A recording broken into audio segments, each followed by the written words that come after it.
clínico. Y usted me van a decir la sospecha diagnóstica porque la patología en sí no es difícil. No. Bueno, voy a leer, sí va. Caso clínico dice así. ¿Sabes que la clase pasada tenía esa cosita? Voy a comprar para que sea más fácil para... Sí, no sabes que me gustó eso. Voy a comprar.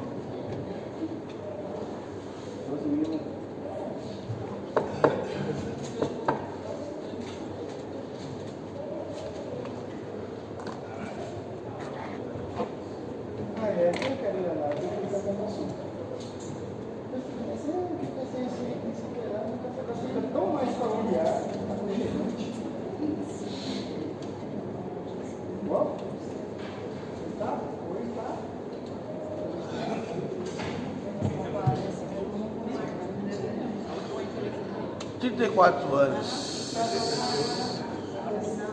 Irritabilidade. Bueno, dice así el caso clínico. Dice, paciente sexo femenino de 34 años de edad acude al consultorio de clínica médica por cuadro de dolor abdominal en región epigástrica, ¿verdad? De inicio insidioso, tipo quemante, sin irradiaciones, tipo intermitente, que se presenta antes y después de las comidas, ¿verdad? Se acompaña sensación de pesadez y disminución de la ingesta alimenticia, ¿verdad? Refiere también que presenta decaimiento del estado general. Niega otros síntomas acompañantes, como antecedentes remotos de la enfermedad actual. Ella refiere que presenta un cuadro similar ya en varias oportunidades. En el último episodio que presentó fue hace 3 meses. ¿Verdad? Antecedentes patológicos personales: es conocida con hipotiroidismo hace 5 años en tratamiento regular con levotiroxina, que es T4. ¿no? Niega hábitos tóxicos como tabaquismo e ingesta de alcohol. Hábitos fisiológicos conservados, catarsis y niveles están conservados. Y la parte ginecológica también está conservado. Antecedentes patológicos familiares: tiene un abuelo con antecedentes de óbito por cáncer gástrico.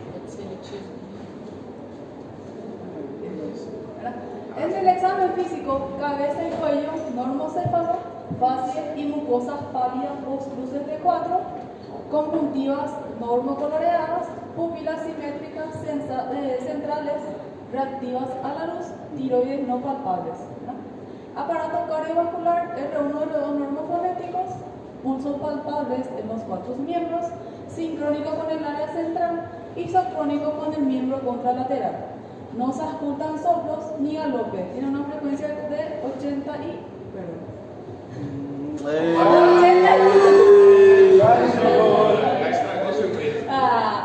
Não era o que apareceu ali? É cabecite?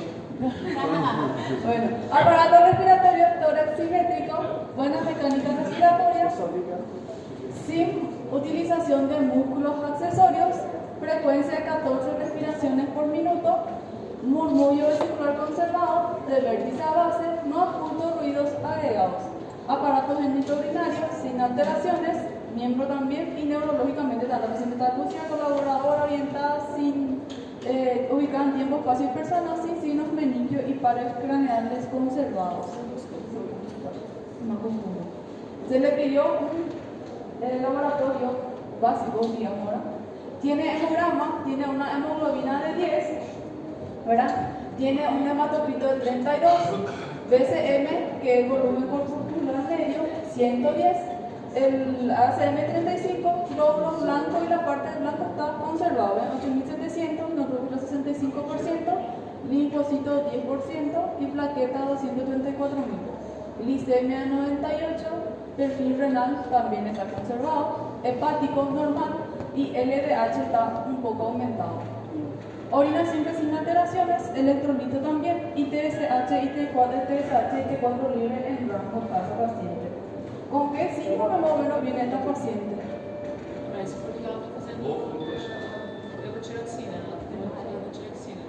Ella está en tratamiento regular con su hipotiroidismo. Pero ella, ¿por qué consulta? Do epigástrica. ella viene por, ay, no me acuerdo de bueno, ella viene por dolor abdominal en regiones gástricas, ¿verdad? De varios tipos de varias Virós. Qué mal. ¿verdad? Tipo quemante, ¿verdad?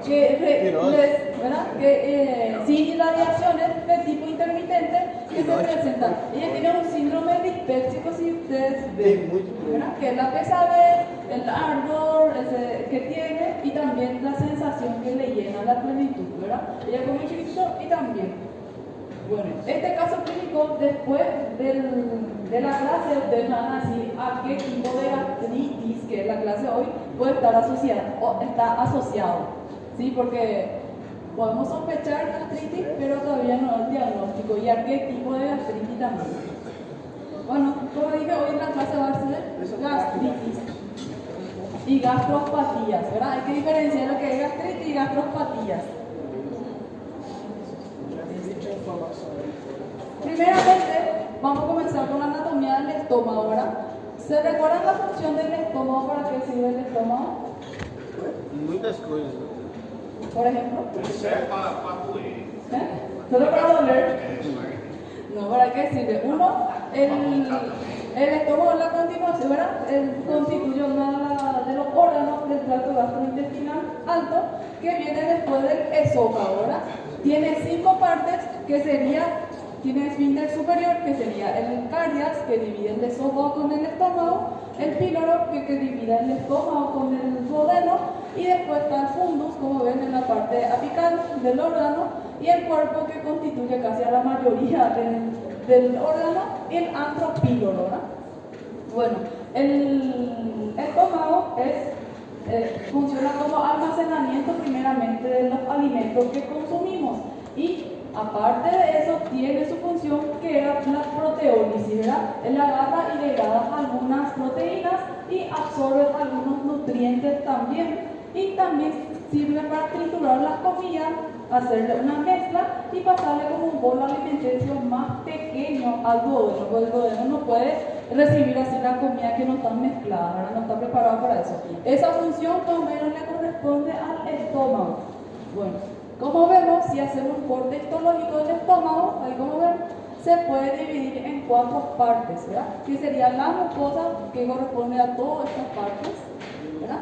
La submucosa, la muscular y la serosa. Pero la patología que hoy vamos a estar tratando, que es la gastritis, la gastropatía, va a corresponder solo la afectación de la mucosa, esta parte. Solo esta parte va a estar afectada en la gastritis o en la gastropatía, ¿verdad? Y como pueden ver, en la parte de la mucosa se divide en la gástrica, glándulas gástricas, pero eso va a depender de la localización de esas glándulas. Recuérdense que en el fundus y en el cuerpo predominan las glándulas gástricas o oxítricas que se le dicen, y en la parte antral van a predominar las antropilóricas, van a predominar las glándulas pilóricas, como el nombre dice, ¿verdad? Y cada parte que vamos a ver en la siguiente slide van a producir otro tipo de hormonas o enzimas proteolíticas que van a hacer la degradación de las proteínas, que le voy a estar hablando. Bueno, recuérdense también de esta parte que es la lámina propia, donde nuestro bichito estrella de hoy se va a implantar ahí, que va a invadir la lámina mucosa.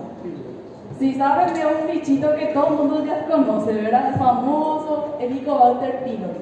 Bueno, esto sería entonces el corte histológico del estómago, ¿verdad? Pero como les dije, hoy vamos a abarcar solo la mucosa, porque si pasa eso, es una de las complicaciones de la gastritis, que es la úlcera, que vamos a estar dando en la próxima clase, ¿verdad?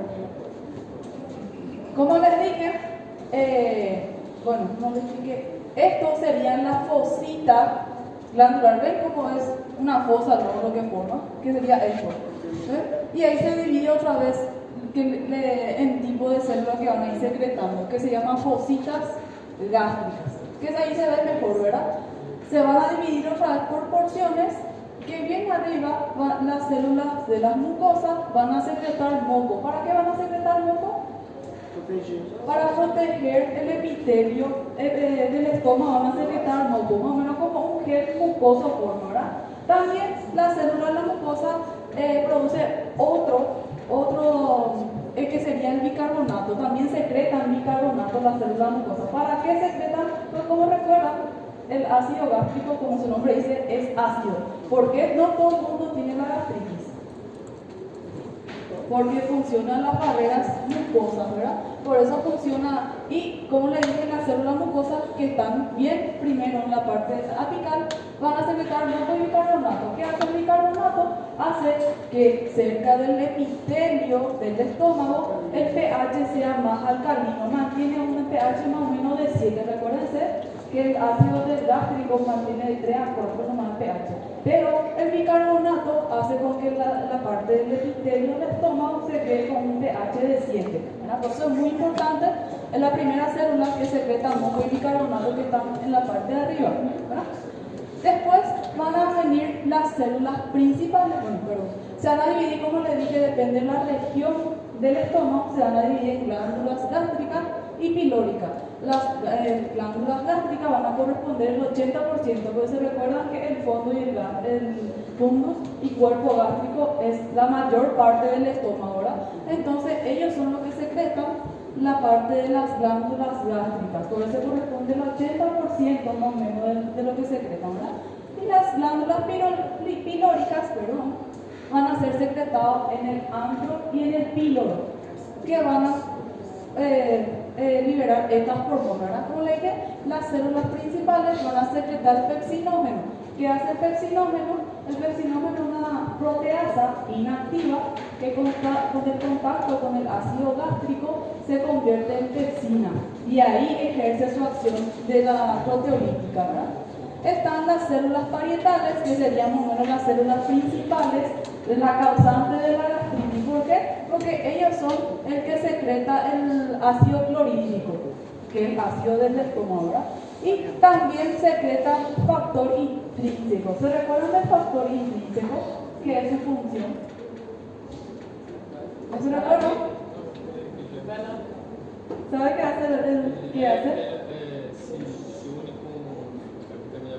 Exactamente, para la absorción. Si no hay factor intrínseco, no se absorbe el B12, ¿verdad? Y el B12 no se absorbe en el estómago. Recuérdense que eso se absorbe en la región distal del íleo, ¿verdad? Hasta en el íleo lo que se absorbe el B12. Pero sin el factor intrínseco no se absorbe, que van a ver, hay un tipo de gastritis que afecta a las células parietales y que causa la anemia megalogástrica o la anemia perniciosa, ¿verdad? También están las células enterocromafil-like que agarran y liberan histamina. La histamina hace con que tiene su propio receptor en las células del epitelio gástrico que va también a estimular la secreción ácida, ¿verdad? También estimula un poco el pepsinógeno, pero no tanto como las células principales. Y como le dije, la célula de la mucosa, que es el primero que está ahí como barrera, ¿verdad? También no me acuerdo. Están la parte de las glándulas pilóricas, están las células G que secretan una hormona que se llama gastrina. ¿Saben qué hace la gastrina? ¿Qué es su función de la gastrina? La gastrina estimula las células parietales, las células parietales para producir más ácido. ¿Sí? Eso es la función de la gastrina. ¿Y qué hace la somatostatina? Que es liberada por las células D, también en el antropíloro, es lo que le hace el feedback negativo, digamos, el que le inhibe a la gastrina para que se produzca el ácido gástrico. Y también en la región de las glándulas pilóricas son secretadas las células de la mucosa que secretan moco. Por eso el moco es muy importante porque funciona como un gel para proteger primeramente una barrera, ¿verdad? Bueno, entonces, ¿cómo se forma la gastritis? Cuando hay un desbalance de la barrera gástrica con los agresores, ¿verdad? Podemos dividir, como le dije, la barrera gástrica en 3 partes, que sería la preepitelial, que antes de llegar al epitelio, como le dije, el moco, y la secreción del bicarbonato como para proteger. Esa sería la primera barrera.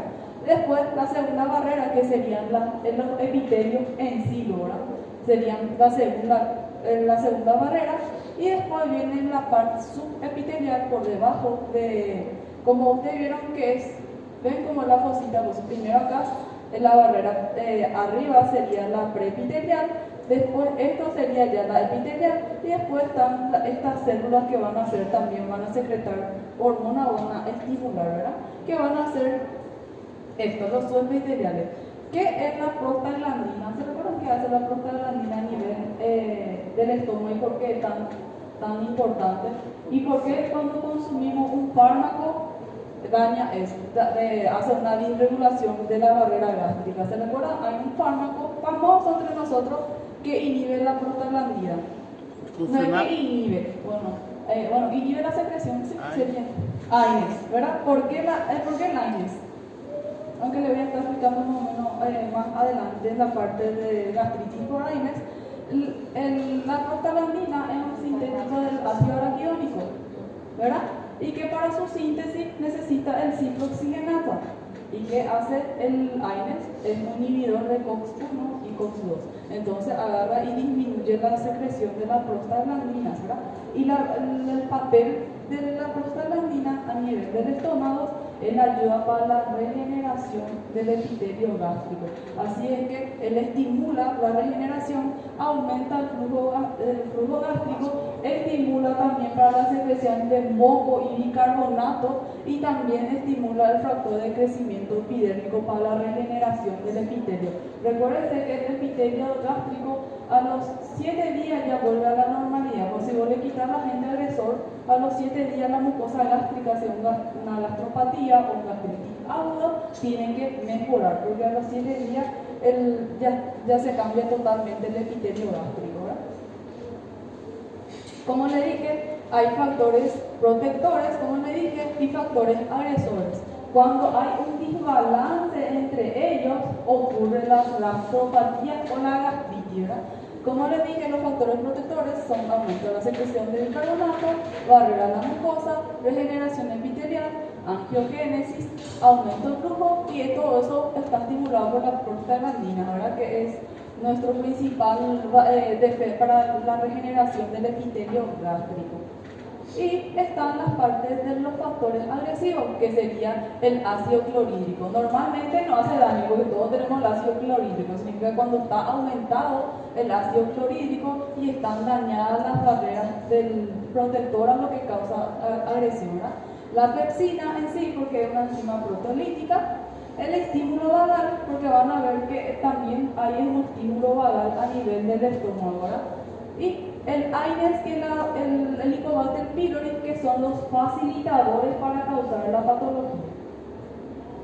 Como le dije, esto sería la secreción gástrica, la fisiología de la secreción gástrica. Esto serían las células, ¿verdad? Y cada uno tiene, y es estimulado por la acetilcolina, que es por el reflejo vagal, el reflejo vagal, la histamina, que es liberada por la célula de enterocromafín, y la gastrina. Ven que cada uno tiene un receptor en la célula y cada uno tiene puede estimular de diferentes formas que le voy a estar hablando, pero todo al final estimula la acción de del hidrógeno potasio ATPasa, que hay un fármaco que inhibe totalmente esto, que si se recuerdan el fármaco de elección y de primera línea para la gastritis. Todo el mundo se lo ya tomó. Omeprazol, que es el inhibidor de bomba de protones, ¿verdad? Y que lo que hace es inhibe esta bomba de protón, que es hidrógeno potasio ATPasa, ¿verdad? Bueno, siguiendo. La secreción gástrica tiene 3 fases, que es la fase cefálica o central, gástrica e intestinal. Ahí va a estimular cada uno. La fase cefálica se divide otra vez en la parte visual, olfatorio y también gustativo, ¿verdad? ¿Cómo sería la parte visual? Ahora que todos nosotros tenemos aplicativo, entran en esos videos y ves esas comidas tan ricas, cuando más tenés hambre a las 12, y ahí ya comenzás a secretar a nivel la gastrina. Ahí ya comienza a secretar la gastrina solo mirando algo que te gusta cuando ya estás teniendo hambre, ¿verdad? Ya estimula directamente la gastrina. A mí está Cuando olés, bueno, salí acá, salí con hambre de la clase clínica médica, te bajás y olés en el comedor algo rico. Allá comenzar también ya a estimular la secreción ácida. Y también por el gusto, por ejemplo, si es que vos la comida voy a introducir en la lengua, con solo de la punta de la lengua colocar la comida, voy a comenzar la secreción gástrica. Eso sería la parte cefálica, ¿verdad? Después viene la parte gástrica, la estimulación gástrica que se da cuando uno ingiere el alimento y hace una distensión del estómago, ¿verdad? Estimula la parte del nervio vago y libera acetilcolina, agarra y estimula las células parietales para la producción del ácido clorhídrico. Y está también la fase intestinal, donde ya se hizo la mezcla, ya se liberaron algunas hormonas proteolíticas, pasa al intestino. ¿Qué pasa ahí cuando llega al intestino? Recuérdense que no solo puede estar estimulado, porque si es que solo se estimula, solo va a producir ácido. Alguien tiene que frenar eso, ¿verdad? Recuérdense.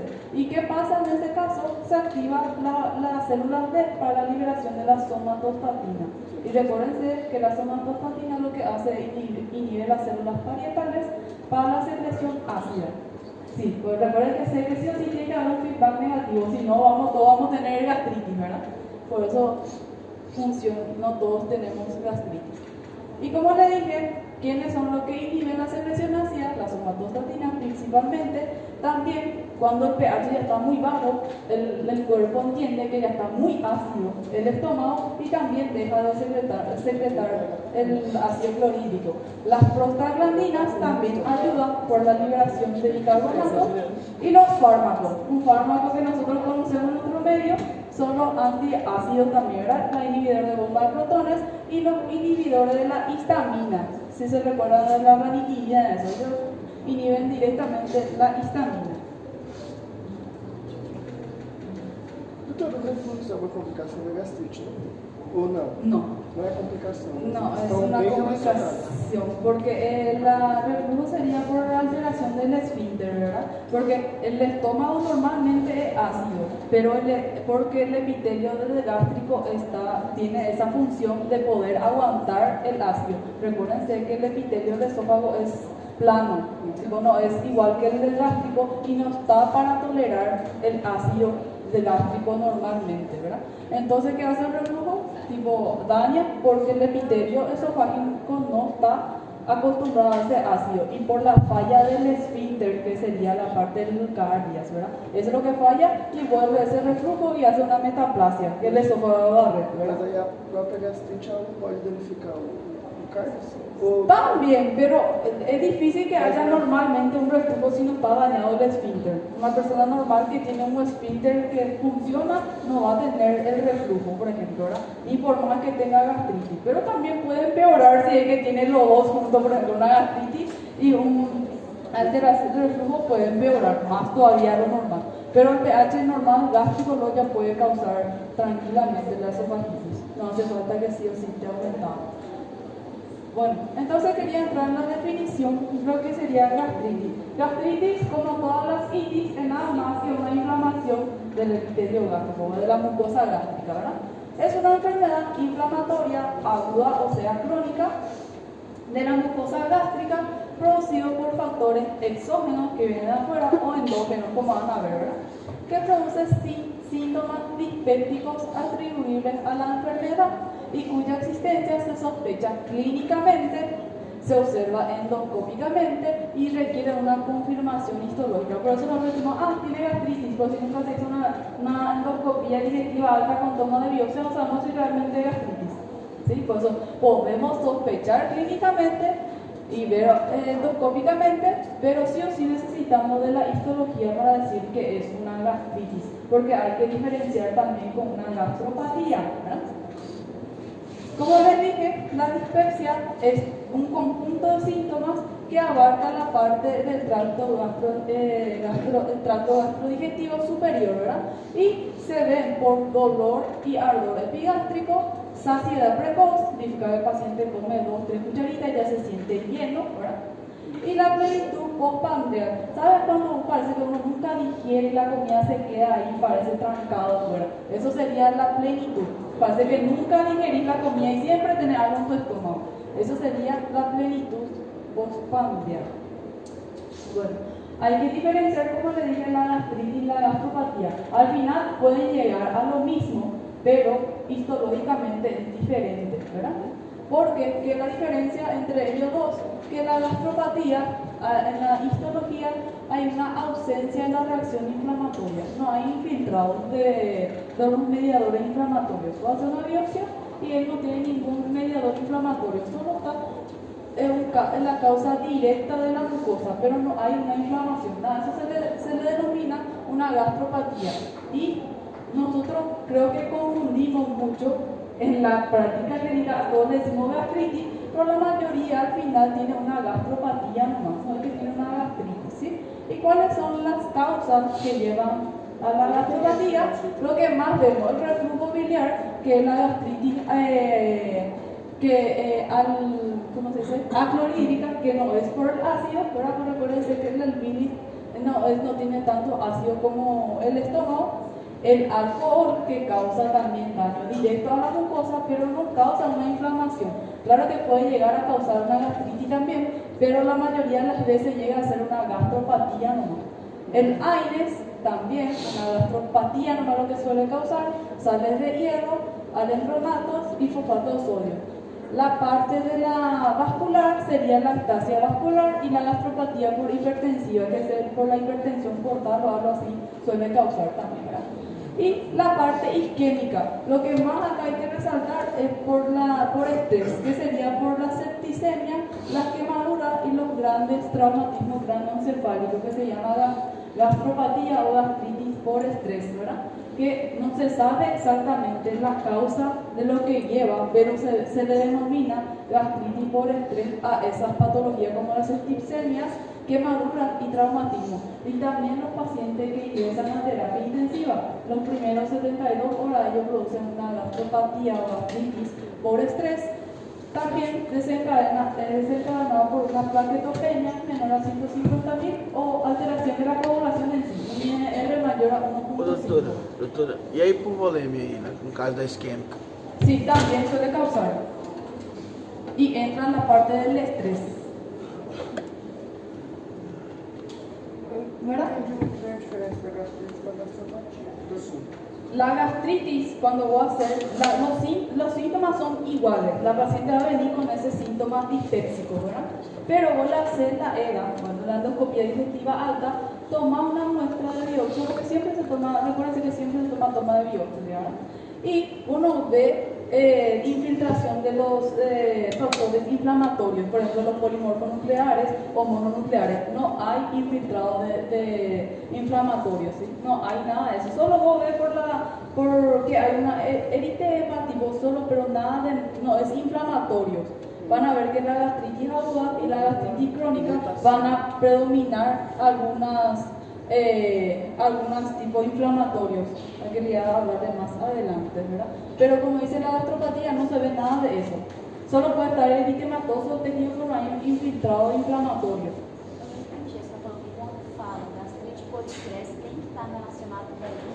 Sí, tipo suele estar a los grandes patologías, tipo septicemia, traumatismo cráneoencefálico, los pacientes que entran a terapia intubados y grandes quemaduras, no esas quemaduras pequeñas, grandes quemados tienen que ser, que causan la gastritis o gastropatía por estrés. Pero el mecanismo por la cual producen no es bien conocida, pero es conocida como gastritis de estrés. A gastrite é uma inflamação que altera essa distribuição do ácido clorídrico. Sí. E a gastropatia é só uma irritação causada. Irritación, directamente, exactamente, no es directo, no hay un proceso inflamatorio, eso es lo que quiero que sepan. La gastritis, como viene de itis, de inflamación, hay un predominio inflamatorio, y la gastropatía no hay esa inflamación, es daño directo de la mucosa epitelial gástrica. Por outra coisa. Sí, por eso hay que diferenciar entre gastropatía y gastritis. Pero al final puede llegar a lo mismo. La gastropatía igual puede llegar a la úlcera también al final, ¿sí? Bueno. ¿Cómo se presentan entonces los pacientes por gastropatía o gastritis? Ellos vienen por los síntomas dispépsicos, que ya lo había dicho, También puede producir náuseas y vómitos. En algunos casos, un 10%, esto no es muy de gastritis, ¿verdad? Es más de la úlcera, la hemorragia digestiva alta, y pueden venir por hematemesis y melena, pero es muy poco. La gastritis, como afecta solo la mucosa, no suelen causar sangrado, ¿verdad? En el examen físico puede haber, no todos van a venir así, dolor epigástrico y el peristaltismo aumentado, ¿verdad? Pero no todos tienen estos síntomas, como van a ver. Como les dije, ¿cómo se hace el diagnóstico entonces de la gastritis o gastroparesia? Siempre va a ser una sospecha clínica por los síntomas que te van a venir el paciente, y el paciente sí o sí se tiene que hacer una biopsia, si no uno puede clasificarle en la patología. Puede sospechar, pero no le puede decir vos tenés gastritis. No hay una confirmación directa. ¿Y cómo se hace la biopsia? Van a ver que se toman 5 muestras. ¿Y por qué dicen que se toma acá en el píloro? Uno en la curvatura menor y otro en el cuerpo. Todo tiene un sentido. Por todas las patologías que vamos a ir viendo, hay un bichito que va a predominar en el antropíloro.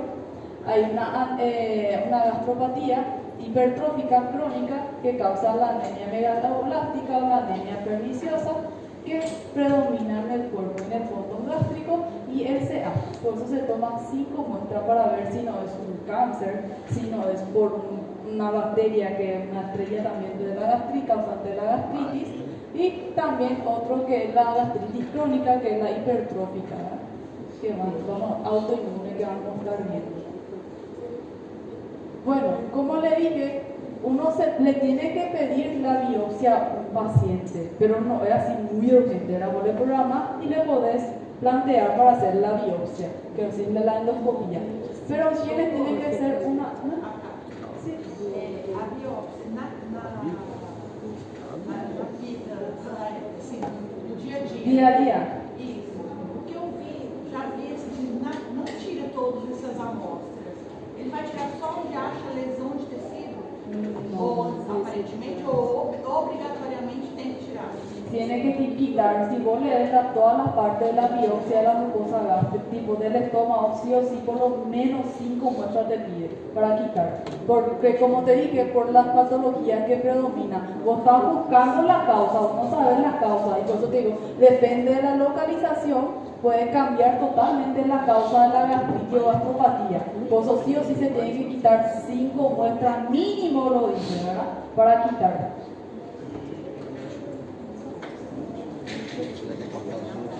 Bueno, como le dije, uno agarra y programa la endoscopía digestiva alta. Uno no es que, bueno, ahora ya estamos haciendo la endoscopía, porque para hacer la endoscopía también hay una preparación. Recuérdense que no pueden tomar inhibidores de la bomba de protones por 2 semanas, porque puede haber falsos negativos. Por eso hay que evitar dictantes. 2 semanas de preparación hay que hacerle para poder hacer la endoscopía digestiva alta. Exactamente, por eso hay que esperar para hacer la EDA, ¿verdad? Hay que preparar al paciente. Pero ¿en quiénes te van a hacer lo urgente una endoscopía digestiva alta? Depende de las guías que van a leer. Yo he visto que en el Brasil es mayor a 45 años.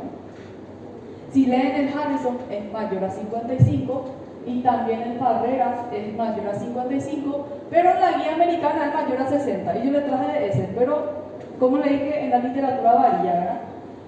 Bueno, en fin, son pacientes mayores a 60 años o X, depende de la literatura que lean, más signos de alarma. ¿Y cuáles son esos signos de alarma?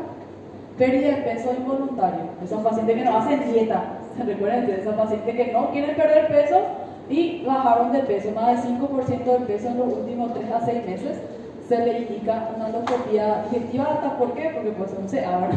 Por eso se le pide una disfagia o dinofagia, vamos a ver si no una úlcera o algo así, también se hace porque puede llegar a un cáncer. La anemia por deficiencia de hierro inexplicable. Recuérdense que por la gastritis autoinmune que causa la anemia perniciosa, ¿verdad? También cuando si no se sabe la causa, hay que hacer, porque puede ser un CA o puede ser algo autoinmune. Entonces también se hace. Vómitos persistentes, masa palpable o linfadenopatía y antecedentes familiares gástricos con cáncer. En esos pacientes uno tiene que apurar la endoscopía digestiva alta, porque normalmente ustedes van a ver que el paciente se le dice, sí, tenés que tener tu endoscopía, ¿verdad? Pero nunca me dice cuándo ni cómo, pero en estos pacientes sí o sí hay que apurar más la endoscopía, ¿verdad? Porque yo conozco millones de pacientes que vienen por este cuadro y nunca en la vida se van a realizar su endoscopía, ¿verdad? Cada solo te piden a pedir su inhibidor de someprazol, después se van a casa y le pasa y ya no vuelve más. Hay muchos pacientes que van a ver que nunca se van a hacer su endoscopía, pero como les dije, hay que recalcar en estos pacientes que sí o sí se deben hacer una endoscopía, ¿verdad? Como les dije, hay una clasificación que se llama Sidney, que diferencia o clasifica la gastritis, ¿verdad? Él diferencia, y esta es la clasificación que se usa hasta hoy día. Yo creo que en 1984 por ahí sigue esta clasificación y se modificó algunas cosas, pero sigue la misma, ¿verdad? Bueno, se diferencia en aguda y crónica. ¿Cómo uno dice que es aguda y cómo dice que es crónica? Nosotros decimos que si es algo súbito, es algo agudo, ¿verdad? Y está bien. Si es que te da un síntoma de días y horas, se puede catalogar que es agudo. Pero para decir que llega a una cronicidad no hay un tiempo. Si ustedes ven otras patologías mayor a 3 semanas, pues se dice que ya es crónico, ¿verdad? Pero no, en la gastritis no hay así una fecha para decir ya es crónico. ¿Cómo se diferencia? Van a ver que se diferencia más por...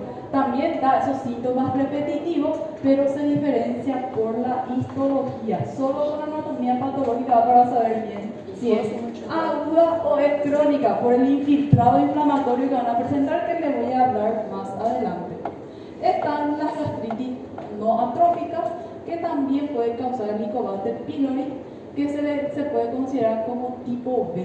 Después, cuando lleguemos a la parte de la gastritis crónica, le va a diferenciar del A, B y AB, que se diferencian otra vez, ¿verdad?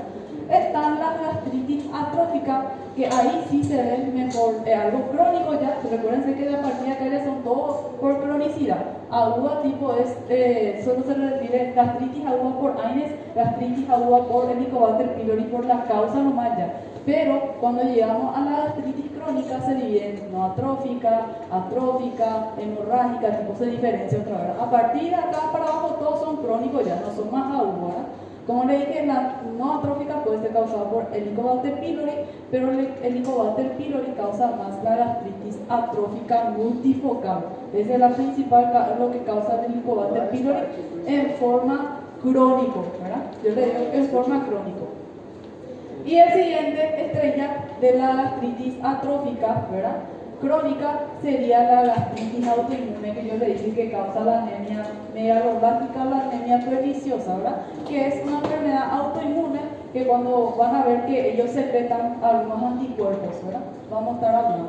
También puede ser por causas químicas que nosotros vemos bien, que sí son agudos, ¿verdad? Causada por Aines, puede ser gastritis química causada por Aines, puede ser como les gastritis o gastropatía, ¿verdad? Dependiendo de la histología. Reflujo biliar puede ser por injuria, radiación, por isquemia, por drogas. Y están las granulomatosas. Estos son muy raros, como van a ver, pero en nuestro medio la principal causante de la enfermedad o de la gastritis granulomatosa es por la enfermedad de Crohn. El principal en nuestro medio, pero se pueden ver también en bacterias, virus o hongos. Y sarcoidosis, recuerden, la sarcoidosis también causa. Sí, voy a mostrarle cuando digo gastritis, ahora le voy a mostrar los principales, ¿sí? Professora, eu não entendi essa parte aí que a senhora falou, o que é crônico, o que é agudo. Tipo, daí, o que é crônico, o que é agudo aí? Agudo sería algo, un síntoma súbito o días, Não, ¿verdad? sim, eu falo nessa classificação aí. Mira, estos son, la atrófica y no atrófica son ya patologías crónicas.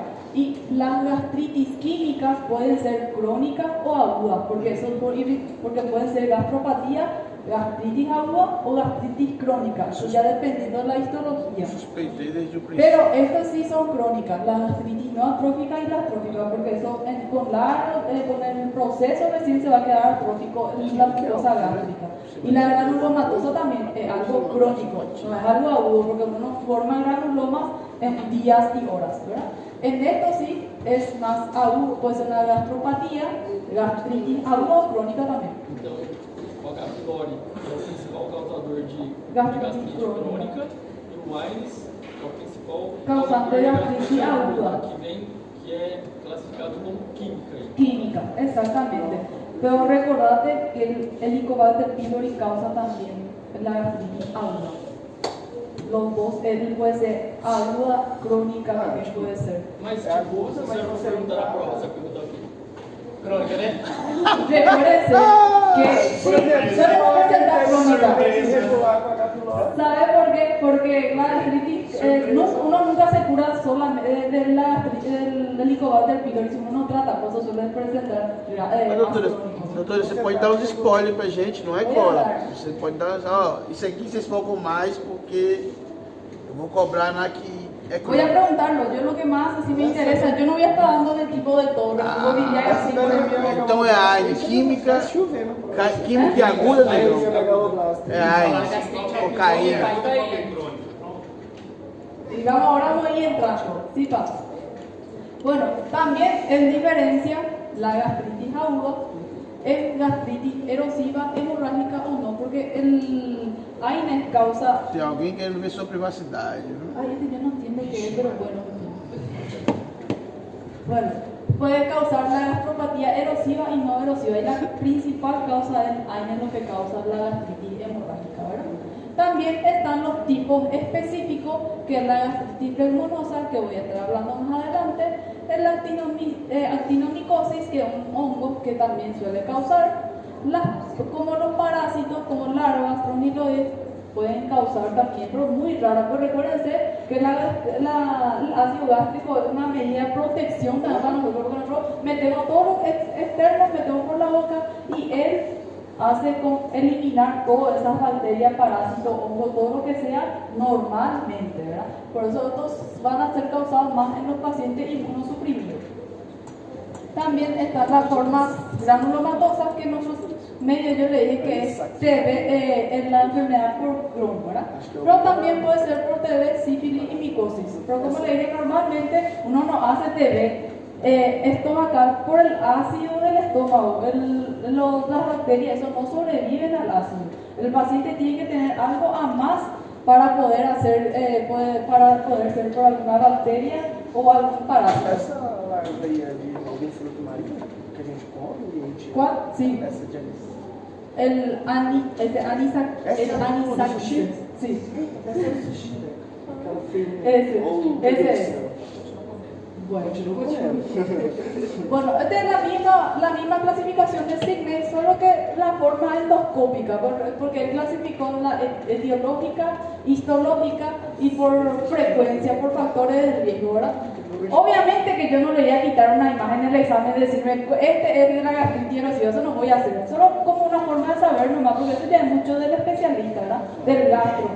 No voy a quitar la imagen y eso. Professor, essa granulomatose ela é crônica ou aguda? Crónico. Tá. Para ter uma tuberculose gastritis, tem que ter uma necrose local para conseguir aderir a bactéria ali. Tiene que estar inmunosuprimido. Por eso, una persona normal, bueno, la TB en sí no nos va a agarrar tanto si vos estás inmunocompetente, ¿verdad? Alguna inmunosupresión tenés que tener para poder agarrar eso. Porque todos ya fuimos infectados como una prima infección y no desarrollamos la enfermedad. Ou está sem vacina, né? ¿Cómo? Ou não está vacinado. También puede ser, pero recordate que es muy difícil una persona competente. Cuando uno está más inmunocompetente, está con bajo mucho estrés, pues recuérdense que todo eso también depende, ¿verdad? Por eso los médicos agarran mucha TV cuando tienen contacto, porque ellos suelen estar cansados, a veces no duermen y eso todo baja la inmunidad. Recuérdense. Bueno, esta sería la clasificación histológica, que obviamente que no le voy a cobrar, pero fue una forma para ver nomás cómo se puede observar, ¿verdad? Esto sería, no se ve bien nomás, exudativa, pero suele tener pus. Ahí no se ve bien, pero la forma exudativa suelen tener colecciones, ¿verdad? Que se ve más en la gastritis pleuminosa, que le voy a hablar más adelante. Las erosivas, donde se ven estas erosiones de longitudinales, esas rayitas más rojas, esas son erosiones. Las gastritis elevadas, erosivas elevadas, ven como los bordes están más elevados. Esto sería la gastritis atrófica que suelen causar el Helicobacter pylori. Ven cómo está totalmente atrófico y se ven hasta los vasos. De tan fino que están, se ven hasta los vasos sanguíneos. Por eso se dice que es gastritis atrófica, ¿verdad? Las hiperplásicas, donde no se ven tan bien, pero ven esas rugosidades aumentadas, suelen causar, voy a estar hablando de una gastritis de Menetier que se ve en esas glándulas hipertróficas, ¿no? Y por reflujo, que no se ve también ahí, pero también, y las congestivas, ven esos puntillados rojos que tienen ahí. No se ve tan bien, pero estas son de las gastritis crónicas, granulomatosas, ven en la enfermedad de Crohn. ¿Cómo que se le dice en portugués? De radicausamiento, algo así le dicen, ¿verdad? La histología de la enfermedad de Crohn. ¿Ven cómo desaparecen esas piedras? Ese, así se le dice en portugués. Algo así, en portugués no recuerdo qué era. ¿Ven cómo es? En la sarcoidosis se ve como eso, ven esa eritema en medio, parece planes. Sí. Y esto por parásitos, no se ve bien nomás, pero acá están larvas. ¿Ves? O sea, ahí está. El único, pero suele ser más. Bueno, ahora vamos a ver la parte de la gastritis aguda. Como les dije, la gastritis, como toda inflamación, ¿verdad? Es aguda del proceso inflamatorio de la mucosa gástrica, que hoy solo vamos a abarcar la mucosa gástrica. Se manifiesta, puede ser, por erosiones limitadas a la mucosa, solo a la mucosa. Pasa eso, ya va a ser una úlcera, ¿verdad? Además, tiene un filtrado inflamatorio predominantemente de polimorfonucleares. Entre eso, el 90% es por neutrófilos, ¿verdad? Esa es la diferencia también anatomopatológico de la gastritis aguda y crónica. Vamos a ver que la crónica es diferente, ¿verdad? ¿Y cuáles son las principales causas de la gastritis aguda? Ahí le puse el orden. Infección por Helicobacter pylori aguda, ¿verdad? Lesión en la mucosa por estrés. Yo le digo a los pacientes internados que están en terapia. Si ustedes se van al hospital, van a ver que todo el mundo tiene omeprazol, ¿verdad? Ustedes ya vieron una indicación de algo. Todo el mundo del hospital tiene omeprazol. ¿Por qué se le da omeprazol? Todo tiene un porqué. Para evitar esa gastritis o gastropatía por estrés, ¿sí? Porque los internados suelen causar, como les dije, por estrés. Y también la gastropatía por AINES, principalmente los AINES, ¿verdad? Los que suelen causar. ¿Y quién se ve? ¿Por quién consume crónicamente AINES en un promedio?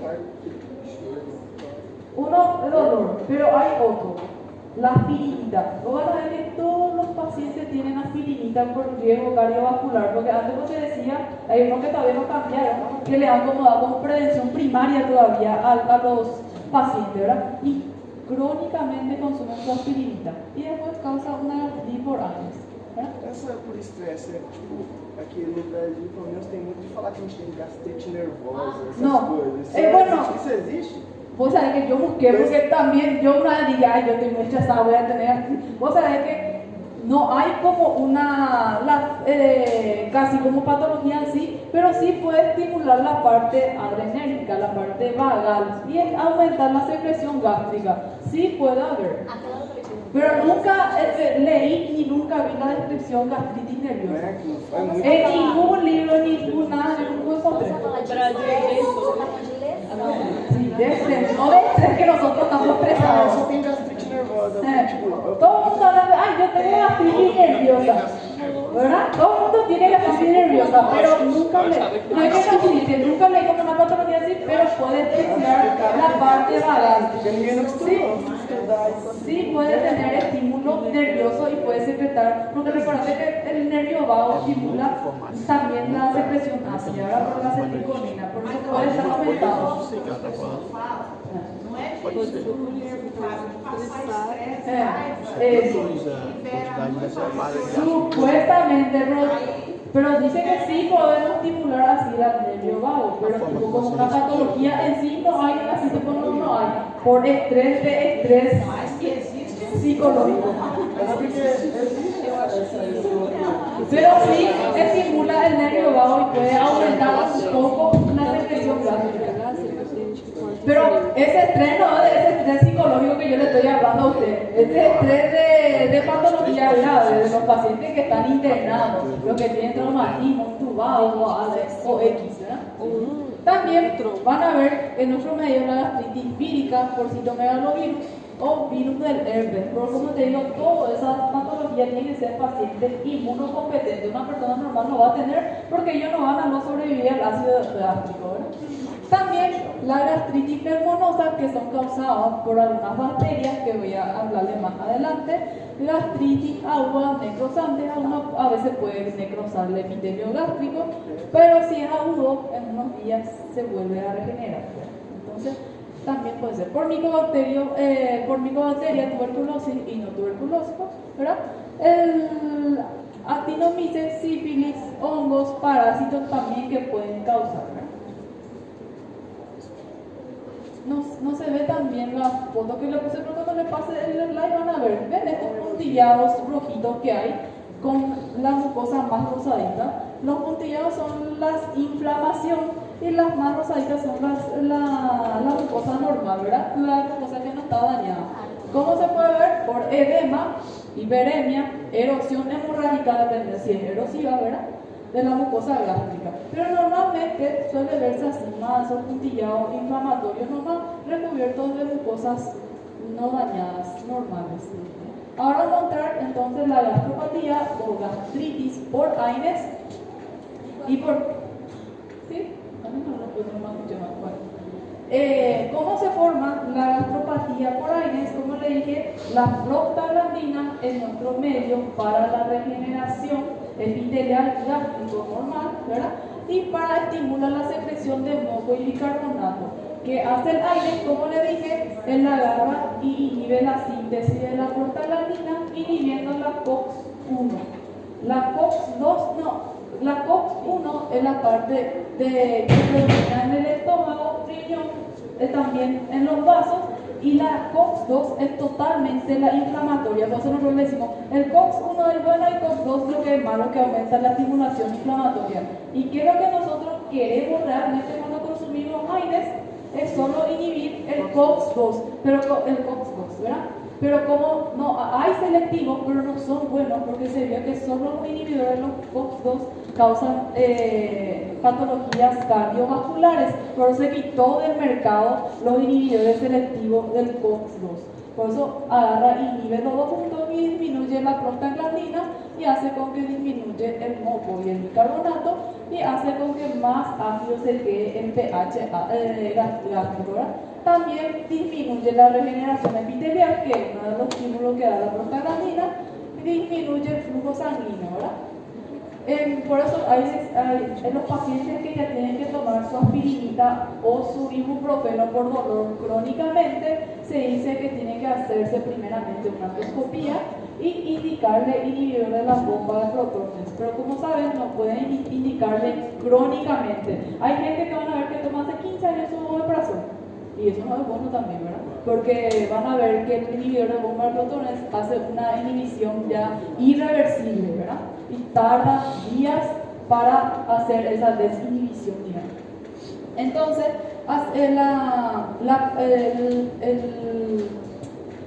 la prostaglandina lo que hace, ¿verdad? Con la disminución de la prostaglandina, lo que causa es una disminución de la regeneración celular, hay una disminución de la secreción de moco y bicarbonato que puede llevar a una gastritis, después puede llevar a una erosión de la úlcera, puede disminuir el flujo sanguíneo y por ende la regeneración celular, ¿verdad? Eso sería la fisiopatología que causa el AINES, por qué se produce la gastritis o gastropatía. ¿Y cómo sería el tratamiento? Porque cada patología van a ver que tiene un tratamiento específico.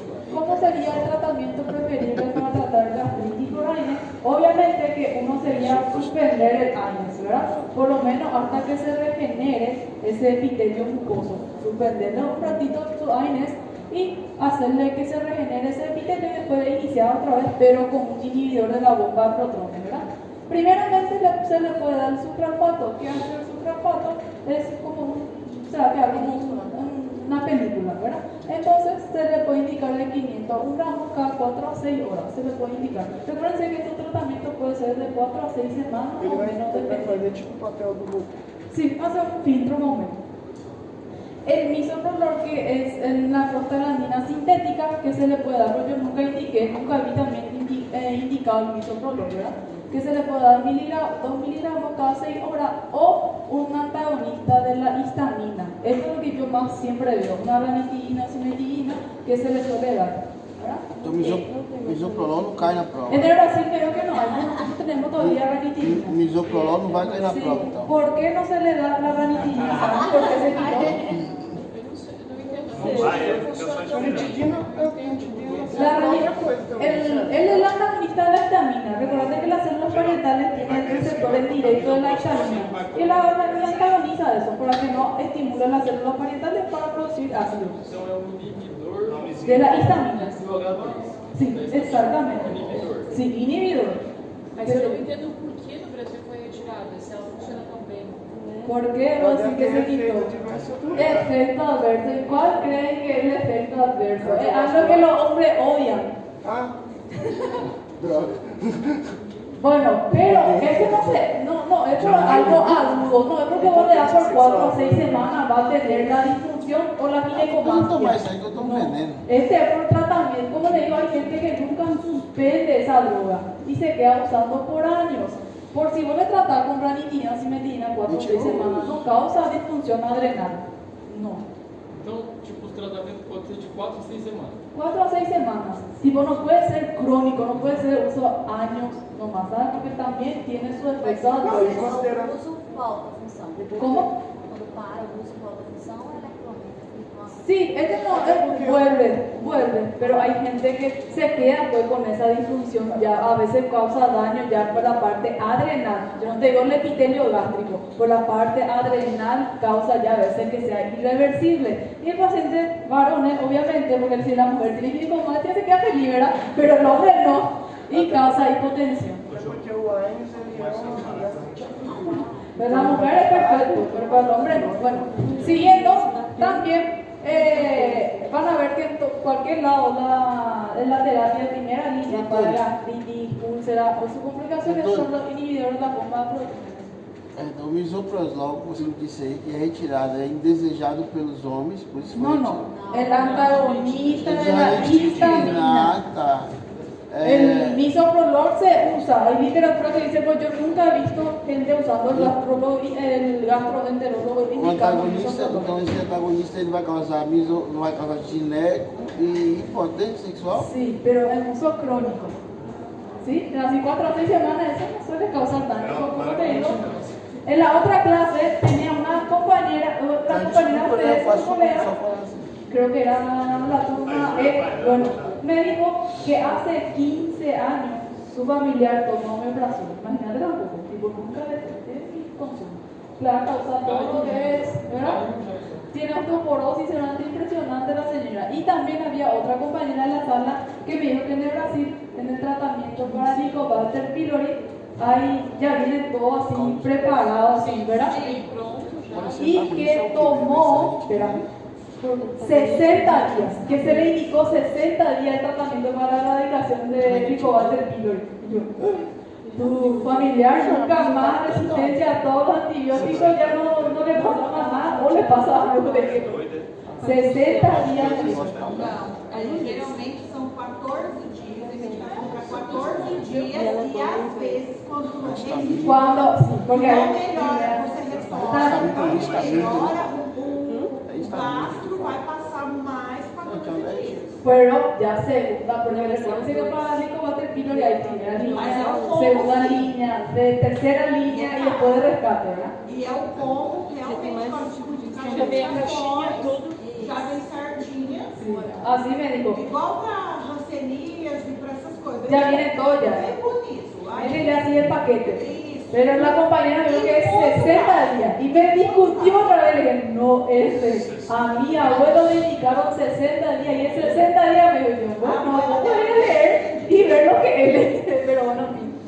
Pero 60 días me dijo que tomó su tío, papá, no sé ni qué es lo que era, pero tomó. Siguiendo. Encima nunca se le hizo una endoscopia. Tomó toma de biopsia. Le dio así. 60 días, bueno, ok. Siguiendo. Como le dije, también le dije que la gastritis aguda puede ser erosiva o hemorrágica, que su principal causante es el AINES, ¿verdad? que se puede ver así, con solo eritema, edema y más con fragilidad de la mucosa, pero también se puede ver así, ¿ven? Mucho más hemorrágica y erosiva. Y el principal causante es el AINES. El Helicobacter pylori no causa el hemorrágico. No es que no causa, pero causa mucho menos. La principal causa es el AINES, ¿verdad? Y acá está nuestro bichito estrella del día, que es este tan lindito acá, que se llama Helicobacter pylori. Recuérdense que hay varios tipos de Helicobacter, pero el único que resiste al ácido gástrico es el Helicobacter pylori. Y voy a explicarle por qué este maldito bicho resiste al pH. También, Eu lembro uma vez que tipo, a gente entra em contato com ele, Helicobacter, quando a gente é criança. Exactamente, nosotros estamos infectados acá creo de Helicobacter pylori. ¿Y por qué todos no tenemos síntomas? As minhas já estão mortas. También voy a tomaste, bueno, algunos, pero recuerden que el Helicobacter pylori no se muere si es que uno no hace tratamiento. Puede ser que siempre esté colonizado, pero no causa síntomas. Y le voy a explicarles por qué en la fisiopatología. Como vemos, el Helicobacter pylori es una bacteria gram negativa, aerobia, flagelado. Le gusta a la gente preguntar estas cosas, ¿verdad? ¿Verdad? Já melhorou, tá vendo? Bueno, ¿qué es su principal factor de protección de esta bacteria? Es porque produce la urease. Recuerden la urease, voy a explicar en el siguiente slide, ¿verdad? El Helicobacter pylori es uno de los patógenos que más afecta a la población mundial en 60%, obviamente de la literatura americana, que no es nuestra realidad. En nuestra realidad, en Latinoamérica, casi mayor a 70% todos tenemos Helicobacter pylori. Así que todos somos Helicobacter pylori. Isso é considerado uma coisa minha, né? Sí, pero como te digo, no todos tenemos gastrina. Puede ser que yo tenga Helicobacter pylori, pero no sí o sí voy a tener gastritis. Y voy a explicarles por qué. Bueno, el Helicobacter pylori veo que es un bacilo que tiene flagelos, tiene de 4 a 6 flagelos. Eso hace con que él se pueda movilizar como quiera en el estómago. ¿Y qué hace? Él se adhiere al epitelio gástrico, tiene una adhesina, ¿verdad? Que hace con que se adhiera en el epitelio gástrico y invade la lámina propia. ¿Se recuerdan de la lámina propia que yo te dije? Bueno, él invade la lámina propia y es predominantemente en el antro pyloro. Sí, la adhesina es la proteína que tiene para la enzima que hace con que él se adhiera al epitelio del gástrico. Y predominantemente en el antro. ¿Y qué hay en el antro? ¿Se recuerdan qué tipo de células había en el antro pyloro? Las glándulas pilóricas, ¿verdad? Las células G, las células D y también la mucosa, el que está mojo. Pero, ¿por qué no todos tenemos Helicobacter pylori? Porque a veces él afecta más a las células D, destruyen la parte de la gastrina, por eso no hay una secreción aumentada del ácido clorhídrico. Por eso no todo el mundo va a tener por igual la afectación. ¿En qué es lo que va a causar entonces la gastritis por Helicobacter pylori? Cuando el Helicobacter pylori destruye más células D que la somatostatina. É por pura sorte, então. Pues, Más o menos. más o menos Nossa, eso. que Por eso no todos tenemos síntomas, ¿sí? Cuando hay gastritis, cuando hay más destrucción de las células D que produce la somatostatina. ¿Y qué pasa? Hay secreción de la gastrina y nunca hay un feedback negativo. Recuerden que la somatostatina es la que inhibía la gastrina.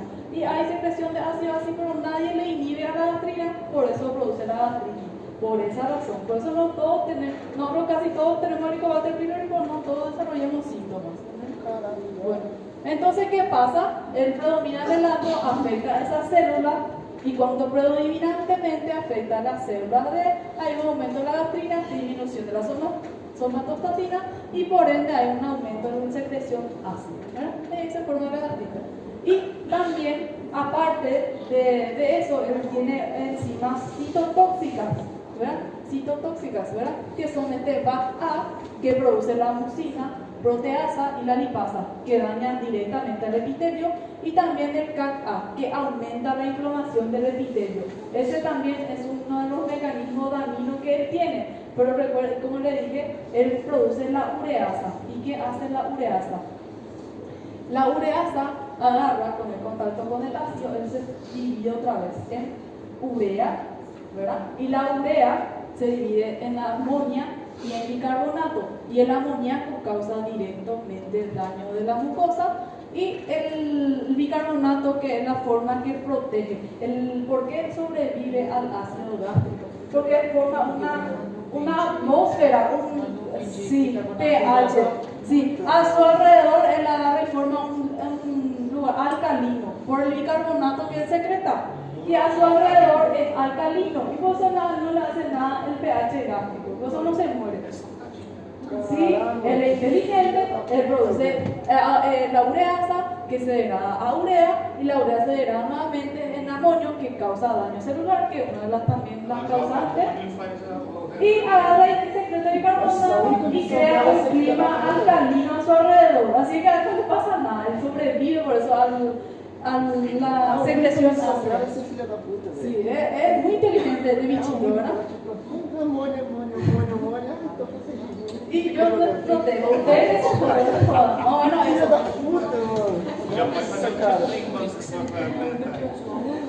Bueno, ahí después también el Helicobacter pylori estimula las células B. Recuérdense que en el estómago hay la parte del tejido linfoide, y él estimula las células B y los folículos linfoides del estómago, y causa lo que se llama el linfoma de Mann, que yo voy a estar hablando cuando damos la parte de cáncer del estómago, ¿verdad? Pero también es el causante del linfoma de Mann. ¿Cómo se hace el diagnóstico del Helicobacter pylori? Van a ver que hay métodos invasivos y no invasivos, ¿verdad? Yo no sé cuál es el que más se usa en el Brasil.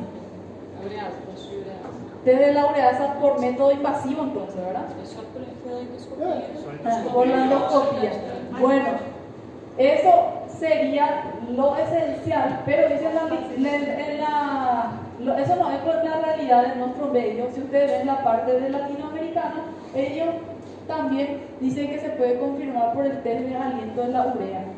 También se puede confirmar el diagnóstico con test de la ureasa.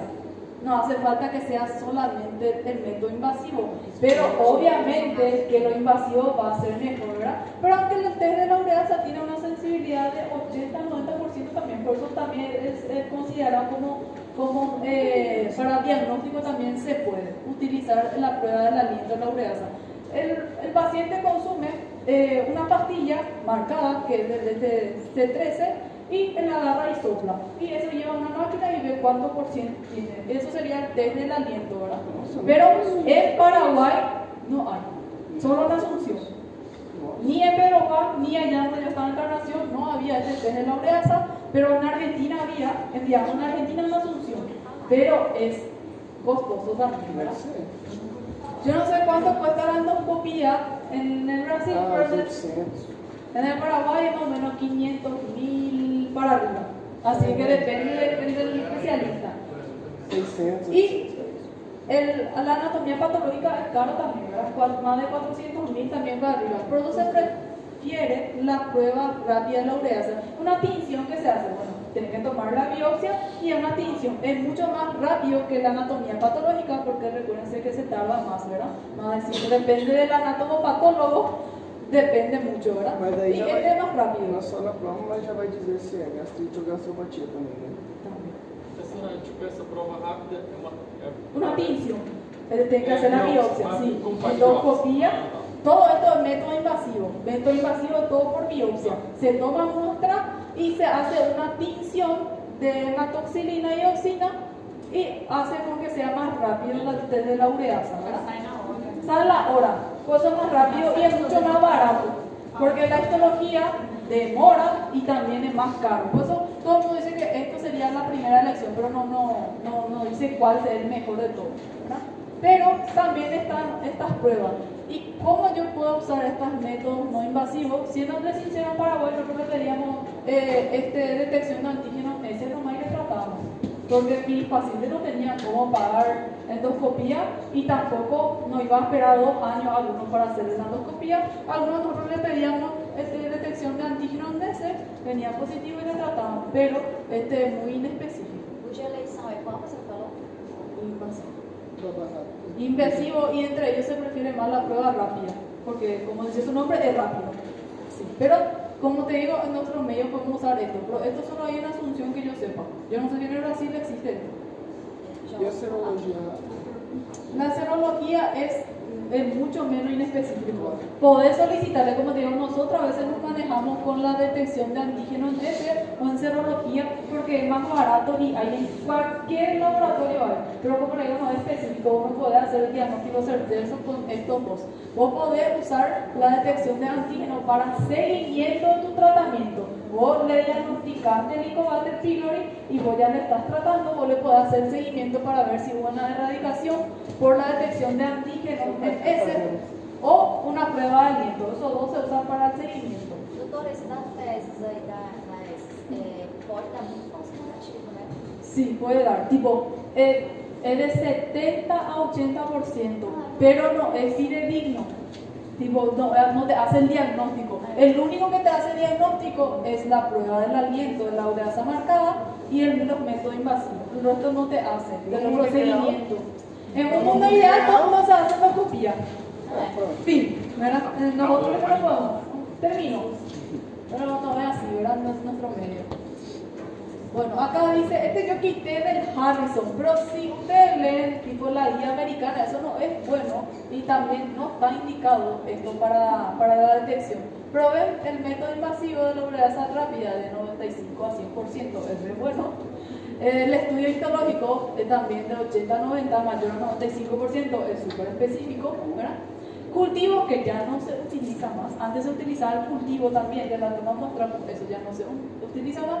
La serología dice en el Harrico de 80-90%, pero da más muchos falsos positivos, por eso no se utiliza. El test del aliento es muy bueno, eso sí, es de 80-90%, está bien. Y el de antígeno ese también ahí dice más del 90% en el Harrison, pero no es así, es muy inespecífico y da también muchos falsos positivos. Por eso él también se usa solo para seguimiento al paciente. Der, porque realmente tem. Está um nível de colonização muito grande. Pues como te dije, en nuestro medio usamos este antígeno ese en serología para los pacientes que no pueden hacerse EDA ni tampoco no se pueden hacer las otras pruebas. Usamos ese en el iniciar tratamiento, ¿qué vamos a hacer? No hay otro. Es mejor tratar que no tratar, entonces adelante para todos. ¿Cuáles son las indicaciones que uno sí o sí le tiene que tratar la Helicobacter pylori y si no causa patología? Pues recuérdense que si vos te haces la endoscopía por X causa, ¿verdad? Y te viene el Helicobacter pylori, puede ser que sea por AINES, ¿verdad? Que vos sospechás que sea por AINES, pero igual estás colonizada por Helicobacter pylori. Como le dije, no todos causan síntomas, pero en que yo sí o sí tengo que tratarle, le tengo que erradicar. Obviamente los pacientes que tienen úlceras pépticas, dispepsia no investigada, en menor a 55 años con signos de alarmas, manejo diagnóstico de la dispepsia funcional, antes de iniciar paciente con tratamiento de AINES. Recuérdense que después ya es muy difícil también para saber si es por AINES o por Helicobacter pylori, por eso los pacientes que van a iniciar ya AINES crónicamente, como leen esos pacientes que ya hacen por terapia no de primera línea, su aspirinita para toda la vida, se les recomienda hacer una endoscopía digestiva alta primeramente y hacer una erradicación ya del Helicobacter pylori, ¿verdad? En pacientes que inician tratamiento con AINES y antecedentes de úlceras también. Los linfomas, todos los CA, sí o sí tienen que hacer una erradicación del Helicobacter pylori, que es la principal causa de que llevar a un cáncer, ¿verdad? Las gastritis atróficas, anemia perniciosa de causa no clara, déficit de B12 no explicable y los que usan por tiempo prolongado el inhibidor de las bombas de protones también ya está indicado erradicar el Helicobacter pylori. Esto sería el tratamiento, pero recuérdense, quiero que anoten que está mal. Es la triple terapia, primera terapia, es la triple terapia. Acá dice triple, porque no se da amoxicilina y metronidazol juntos. Es claritromicina, amoxicilina y omeprazol. Si vos tenés alergia a la penicilina, si vos tenés alergia a la penicilina, vos le haces metronidazol. No es que se le hace junto a estas 4 terapias, no, es amoxicilina o metronidazol. Então, tipo, ¿Cómo? Es una bacteria gran negativa. Y el amoxicilina va a cubrir igual, negativa.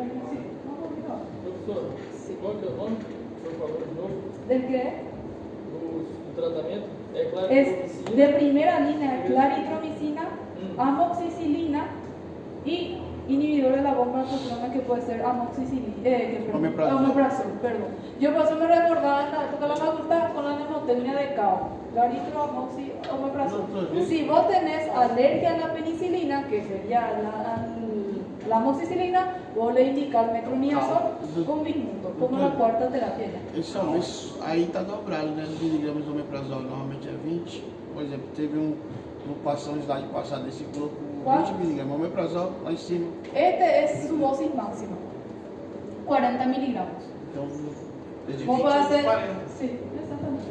Y se le hace la dosis máxima. Recuerden que siempre la dosis máxima de los inhibidores de la bomba protonal es preferible. Bueno, entonces, de primera línea sería esa triple terapia, que sea con amoxicilina o metronidazol.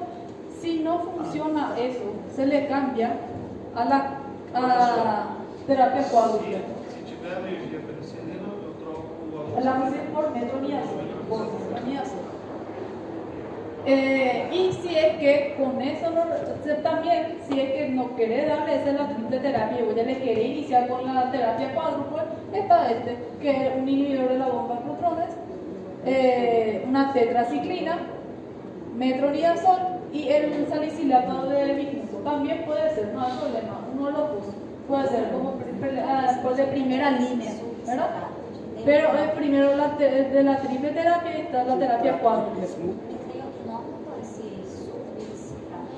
Salicilato de bismuto. Salicilato todo el mundo le dice, ¿verdad? Pues bismuto. Bueno. Después se hace una prueba de erradicación. Después de 6 a 8 semanas post el tratamiento de primera línea, o le hace el seguimiento al paciente sea con el antígeno S o por el test respiratorio, ¿verdad? Si es que no está erradicado todavía tu Helicobacter pylori, está la segunda terapia. ¿Qué es la segunda terapia? Va a ser un inhibidor de la bomba de protones, amoxicilina, levofloxacina y un salicilato de bismuto. Y todo esto es 14 días se hace. 14 días. Ahora, tipo antes era de 7 a 14 días o de 10 a 14 días y no estaba bien definido. Pero la guía dice que 14 días es la elección para hacerse. Yo le quiero que sepan hasta la segunda línea. Le digo que hay tercera línea y terapia de rescate. Pero para nosotros yo creo que contarle que sepamos la primera de línea y la segunda línea yo creo que va a estar mal. Pero me interesa más la primera línea, que es lo que ustedes van a dar, de verdad, cuando ustedes se van a ir a los pacientes. ¿Cómo? Lo que se inicia, de primera mente, ¿verdad? Es la primera línea. Contarle que me sepan la primera línea, yo creo que ya estoy feliz. Bom demais, já melhorou, tá vendo? Bueno, Está melhorando, né? como dice, el paciente tiene 25% de falla en la primera terapia. Van a ver que hay muchísima gente que vos le das ese por 14 días y después de un tiempo te va a venir por el mismo cuadro y vos le haces el test y no erradicó. Así que la mayoría llega a la segunda terapia, tercera terapia, terapia de rescate, así por largo tiempo, ¿verdad? Y 70 a 80% se queda con los síntomas crónicos para toda la vida, igual con la erradicación del Helicobacter pylori, porque causa una gastritis crónica que es la hipertrófica multifocal, ¿verdad? Puede ser que vos ya le erradicaste el Helicobacter pylori, por el paciente queda para toda la vida con el síntoma de infección. Sí, también. Bueno, y los factores pronósticos adversos son pacientes jóvenes. Los pacientes jóvenes suelen presentar una evolución más tórpida. Los pacientes que fuman, recuérdense que el tabaco hace una disminución de la regeneración epitelial del estómago, pero siempre hay que decirle para que no deje de fumar si quiere mejorar. También los pacientes que ya recibieron antibiótico-terapia anterior, no tienen, obviamente que no le va a servir mucho la amoxicilina si ya recibió, por ejemplo, no sé, levofloxacina ya antes, no le va a hacer un huevo, ¿verdad? También los pacientes no tienen casi una reinfección. Si vos ya tuviste una vez el Helicobacter pylori sintomático, te erradicaste, es difícil que vos te vuelvas a contaminar con el Helicobacter pylori. La reinfección por el Helicobacter pylori es muy baja. O que acontece no é erradicar. Es que erradicaste, pero ya te quedaste con una gastritis crónica, ¿verdad? Eso es lo que suele pasar, o erradicaste y te quedas con los síntomas. Pero una reinfección es muy bajo, el porcentaje. Y como este es el esquema que te da la guía americana, ahora que si tenés alergia a la penicilina, tenés que hacer metronidación para saber. Professor, tipo, essa primeira linha, então, entra o tratamento Triple. e o quadro. O puede ser la terapia del cuadro. E, em que momento que eu vou usar, então, a quadro? Por eso digo, vos podés elegir usar la cuarta tranquilamente en primera línea. Importante a primeira linha, então. La primera línea puede ser uno de los dos, pero yo siempre veo que le indican la triple terapia primeramente. Mas qual seria a quarta indicação, já que não pode misturar o metronidazol com a amoxicilina? Ahí sería el salicilato de bismuto. Se da un IBP, un salicilato, se da el metronidazol y una tetraciclina. Salicilato es también creo una ¿Cuál? Se salicilato é o mesmo que El mismo, lo mismo, salicilato y sucilato, pero yo siempre veo salicilato. Eso suele ser el efervescente, mi amor, no Nossa, é ruim. salicilato de bismuto. É ruim.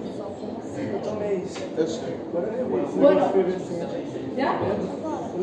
Cardiopatas que fazem uso contínuo diário de AS, né, que é ele tem assim, repetição a mais ou demora mais para fazer o tratamento ou não tem nada a ver?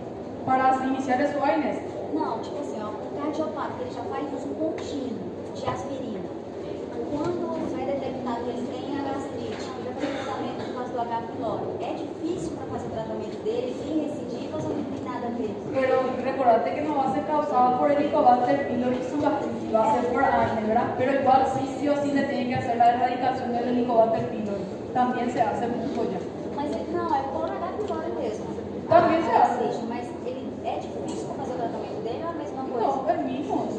No hay diferencia por ser A única cardiopata. coisa que ele vai tomar o inibidor de próton para fazer Tratamiento no hay diferencia si es cardiopata reumático. O inibidor de próton Eu vai. estava lendo que o cardiopata que faz uso de aspirina parece que nunca cura a gastrite. Nunca cura, sempre Pero vai ter. no, es por el Helicobacter pylori, es por la aspirina. Não, não deve ser. Então, tipo, Por matou a aspirina, pylori, mas sim. agora lá Vos antes de iniciarle su AINES, vos de tratar por la erradicación del Helicobacter pylori para que no se asocien el AINES con el Helicobacter pylori y no sea una causa una erosiva junta, ¿verdad? Pero no es que por la que no erradica el Helicobacter pylori que le está con la gastritis, debe ser por el AINES, el uso crónico del AINES. Y esos pacientes suelen usar tipo omeprazol cuando tienen síntomas. No es que vos le toda la vida también va a tomar. O si no, de reducir la dosis o de cambiar. Tienen que ver el riesgo-beneficio también del paciente. Porque no porque toda la vida tenga que tomar su aspirinita, va a tomar toda la vida su omeprazol también, ¿verdad? Tienen que hacer siempre el riesgo-beneficio del paciente. ¿Cómo? Ah, bueno. Vamos parar por 5 minutos y después continuamos. Eso se tiene que aprender. ¿Cómo es? ¿Y qué pasó? Só passar o dedo aí. Eu acho que desligou. Ah, não, lá, vou acessar sinal. fazendo coisa, rapariga. Ela não fala isso, o Felipe. Você ouviu? É assim, é ao vento, mas ela não fala. Ela tá aqui, ó, fazendo um gelado no pescoço. E a Fala o que você tá pensando. fala não, pelo amor de Deus.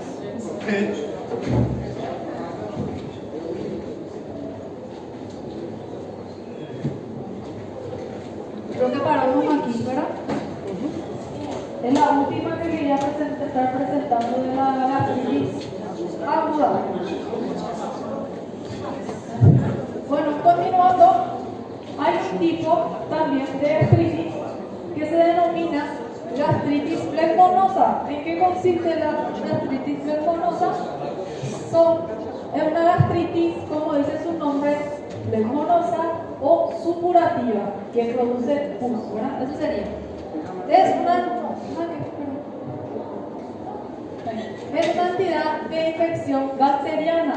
¿Y por qué bacterias son producidas la gastritis fulminante? Las bacterias productoras de gas. Entre ellos están el Streptococcus, E. coli, Staphylococcus aureus, Haemophilus influenza y también es predominantemente en los pacientes inmunosuprimidos. ¿Quiénes son esos pacientes? Ancianos, etilistas o los pacientes que viven con PDDS, ¿verdad? Personas que viven con el virus del SIDA, ¿verdad?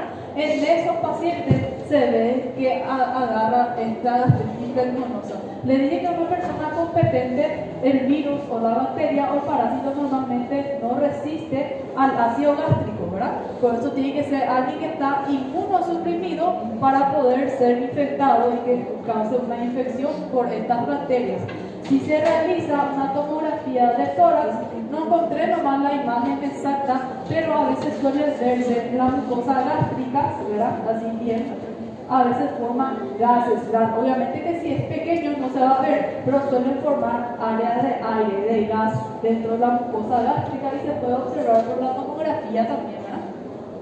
Y sus signos más importantes, el paciente va a tener todos los síntomas específicos que ya dijimos cuáles son, y se va a acompañar de vómito con pus. Va a vomitar y va a tener pus. O realmente yo nunca vi en mi vida. Entonces creo que nunca he visto eso, ¿verdad? Por eso no sé cómo sería. El tratamiento es drenaje de ese absceso, ¿verdad?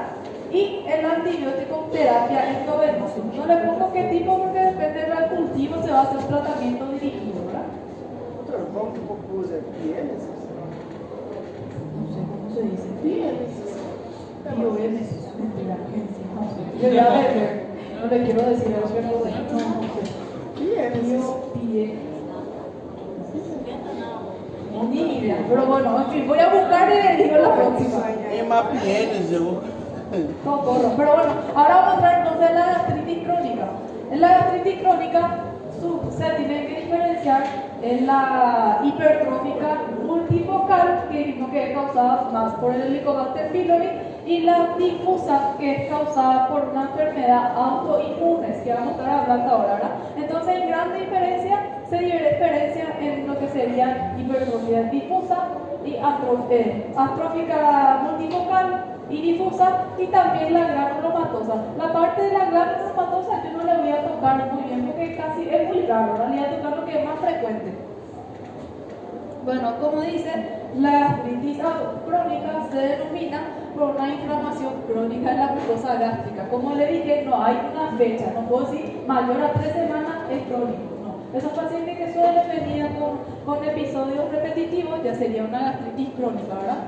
Que afecta inicialmente las áreas superficiales del epitelio gástrico y que después se va con la destrucción. Puede llegar a una úlcera, una metaplasia, displasia y a un cáncer. Por eso siempre se hace biopsia en estos pacientes para descartar algo maligno también, porque es un factor de riesgo a que se desencadene algo maligno, ¿verdad?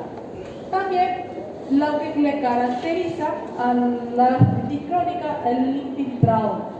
Se recuerdan que la gastritis era por polimorfonucleares y de preferencia eran neutrófilos.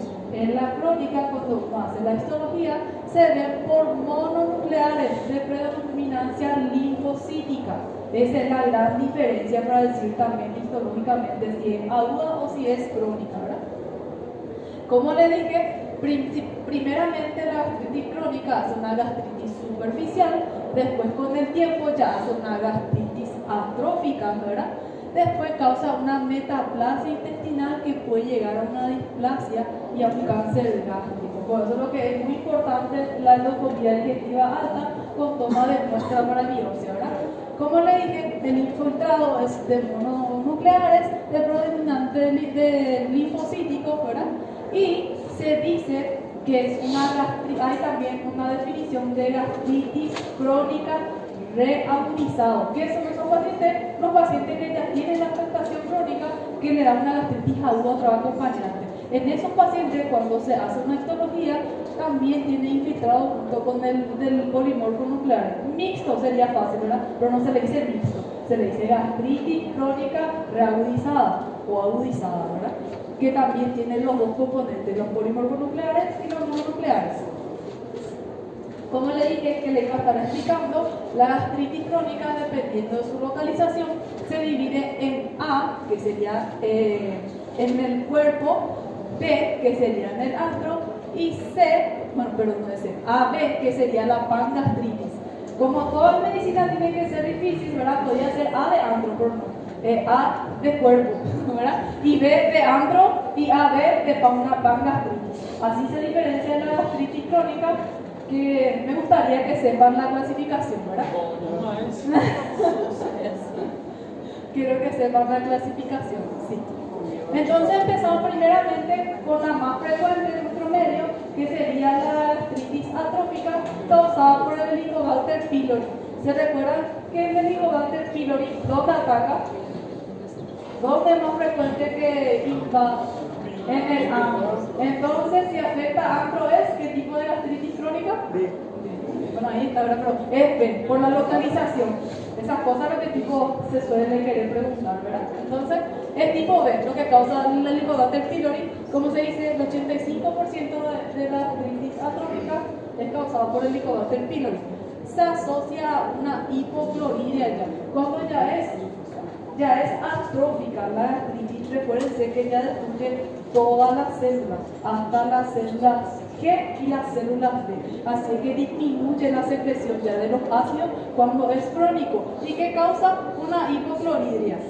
También, así en rojo, pónganle eso, ¿verdad? Que cuando es crónica ya suele ser hipocloridria lo que causa, porque ya destruye ya las células G y las células D. Ya hay disminución de la gastrina y de la somatostatina. Bueno, en los pacientes crónicos, algunos ya no tienen más síntomas. El paciente ya no vive todo el día con el síntoma dispépsico o con ese dolor epigástrico. Ya no es, ay, todo el día estoy con dolor, pero la inflamación sigue crónicamente. Eso es lo que pasa en los pacientes crónicos. El paciente no siempre es sintomático, pero la inflamación es crónica, ¿sí? Y en la endoscopía se puede ver una mucosa pálida. Ya se recuerdan de la imagen que está atrófico y ya se ven los vasos. Así se ve, ¿verdad? Obviamente, como le dije, ya no le voy a mostrar la imagen de qué tipo de gastritis es, pero para que sepan nomás, ¿verdad? Y también es la metaplasia que causa el cambio epitelial por la atrofia que causa, ¿verdad? Un factor de riesgo para el cáncer gástrico. Por eso a sus pacientes se le hace seguimiento así por meses, ¿verdad? Cada rato se le llama para una endoscopía de control. El otro sería la gastritis atrófica difusa autoinmune. Como es autoinmune, es de tipo A, de donde afecta la A, cuerpo y fondo gástrico. Por eso te recuerdan que en la biopsia se tenía que tomar del cuerpo también, para descartar que no sea gastritis atrófica autoinmune. Como ellos atacan el cuerpo y el fondo gástrico, ahí se detecta mayormente ¿qué célula? ¿Células qué tipo? Oxíntrica, pero ¿cuál es el que está más afectado? El parietal. ¿Por qué el parietal? Y causa esto, ya dijimos, ¿verdad? Sí, porque las células parietales secretan también el ácido clorhídrico y el factor intrínseco. Y como como él de una gastritis tipo A que afecta el cuerpo y el fondo, están disminuidas las células gástricas, que son las células oxíntricas, y hay una deficiencia del factor intrínseco y hay una disminución de la absorción de B12 a nivel del hilo distal. Por eso causa una anemia perniciosa del 50% de los pacientes que tienen esta gastritis atrófica autoinmune. ¿Por qué autoinmune? Porque él agarra y... Agora lembrei que a menina do caso clínico lá Sí, viste, todo tiene un sentido. ¿Por qué le puse un... Exactamente, usted más nacido, pues ¿qué se le hace, verdad? no globina 11. Sí, ¿verdad?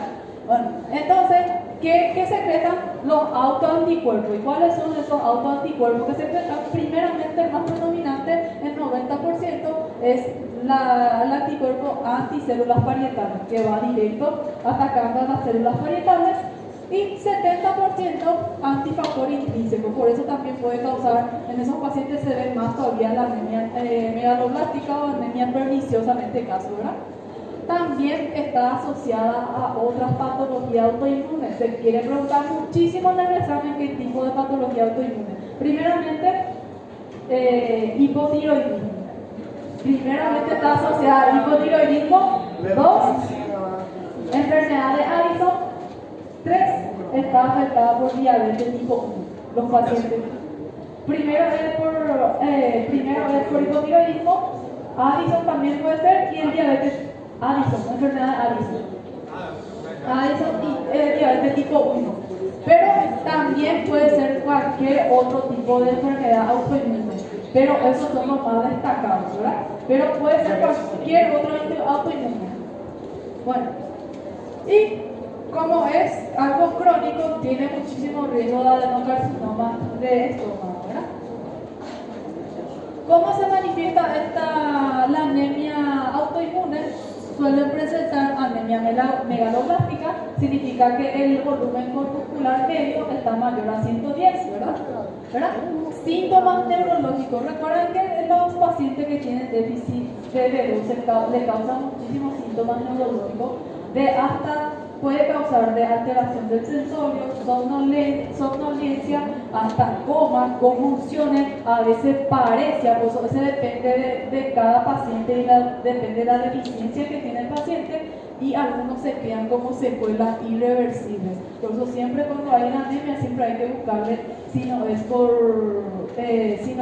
también causado por B12, porque los pacientes ya a veces suelen causar esas parecias que nunca más mejoran, pérdida la sensibilidad de estos casos.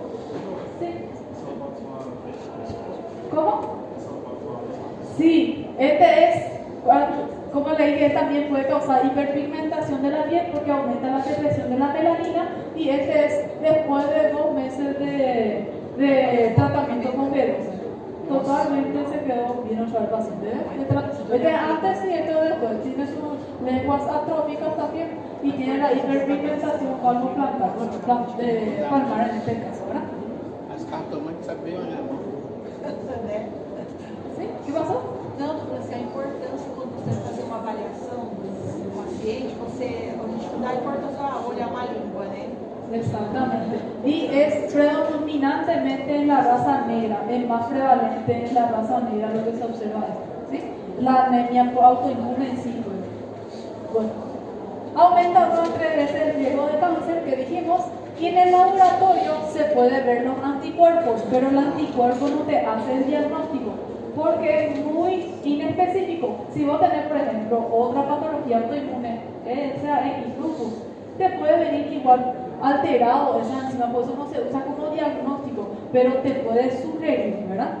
¿Qué se usa entonces y también está, a veces hay casos que la gastrina está aumentada, porque hay disminución de la secreción ácida y él quiere estimular esa secreción ácida, entonces cada vez aumenta la gastrina, pero como están destruidas las células parietales no hay esa hipersecreción ácida, ¿verdad? Por eso se ve también la hormona gastrina aumentada en estos pacientes. ¿Cómo se hace el diagnóstico? Sospecha clínica, levosal B12 está disminuido, la hace la endoscopía, se toma de biopsia y vos ves la atrofia del cuerpo y en el antro, y también le puedes solicitar ahí los anticuerpos. Así se hace el diagnóstico. Cuando ven más afectado, destrucción de las células parietales del cuerpo y fondo, disminución de B12, y también cuando ya está alterado los anticuerpos. Así, como le dije, el anticuerpo no te hace solamente el diagnóstico, tiene que ser concomitante con los otros estudios para que te guíe eso, ¿sí? No es que solo le pedir anticuerpo a traer una anemia, una gastritis autoinmune. tiene que estar alterado eso, disminución del B12 y blandoscopía principalmente, ¿verdad? Ahí se va a ver la atrofia glandular, porque recuerden que son gastritis de tipo atrófica, ¿verdad? Solo que autoinmune. ¿Y cómo se hace el tratamiento? Recuérdense que ya no le va a servir el Viagra porque ya no va a absorber porque no hay factor intrínseco, entonces se hace endovenoso mensual. Endovenoso mensual. Por intramuscular, se hace. También se puede hacer, pero el que más se recomienda es mensual endovenoso, lo que se hace. Pero como más adelante como le debemos Viagra, sí, no hay factor intrínseco para absorber, ¿verdad? Esto sería la gastritis, se puede ver como le dije así, ¿ves? Cuando ya está atrófica y se ven todos los vasos, así es la atrófica. Puede ser que sea en autoinmune o puede ser que sea por Helicobacter pylori, pero la visión no menos hace eso porque lleva a una atrofia de la mucosa, ¿verdad?